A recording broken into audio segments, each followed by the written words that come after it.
Hey there. Today, we're going to tackle something that affects every single one of us, figuring out what to believe in a world that's just flooded with information. We're going to give you a really simple but super powerful tool to help you sort the facts from the fiction. I mean, you know the feeling, right? You're scrolling online, you see an article, a post, some video, and you get that little flicker of doubt. Is this legit? Is it trying to sell me something? Is it even true? It's a lot to handle. But believe me, there's a simple method to cut right through all that noise. Okay, so let's dive right in. When you find a new piece of information, the best place to start is with two really straightforward filters. How old is it, and does it even apply to you? These are the first couple of steps in a 5-step method that's going to totally change how you look at sources. And that method is called the CRAAP Test. And yeah, I know what you're thinking. The name is a little funny, but trust me, it's designed to be unforgettable. It's a 5-point checklist: currency, relevance, authority, accuracy, and purpose. It gives you a solid framework you can use for pretty much anything, from a serious research paper to a meme your uncle shared. So let's break it down. First up, C is for currency. This is all about the timeliness of the information. I mean, things change so fast these days, right? So the very first thing you should always check is the date. But here's the thing you have to remember. Current doesn't mean the same thing for every topic. If you're looking up, say, the latest tech trends, you need something from this week, maybe even today.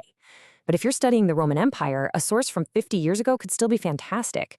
So you got to ask yourself, when did this come out? Have they bothered to update it? And hey, here's a little pro tip for you. Click on the links. A page full of dead links is a huge red flag that a source is old and totally neglected. Okay, so after currency, we get to R for relevance. Once you've figured out if a source is timely enough, the next question is it actually the right information for you, for what you need right now? And this is where you need to be really honest. Does this actually answer my question? Who was this written for?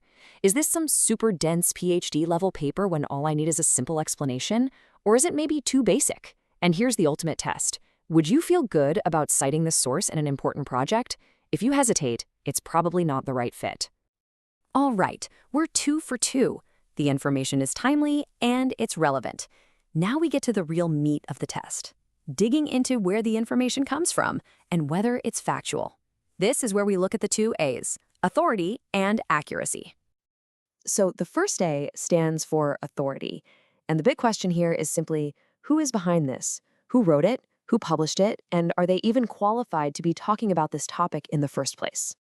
You know, a really quick clue is often hiding in plain sight, right in the web address. A .edu is from a school, .gov is from the government, .org is usually a nonprofit, and .com is a commercial business. Now, this doesn't automatically make one good and another bad, but it gives you instant context. Is their main goal to teach, to inform the public, or to sell something? The URL is your first hint. And that brings us to the second A, which is for accuracy.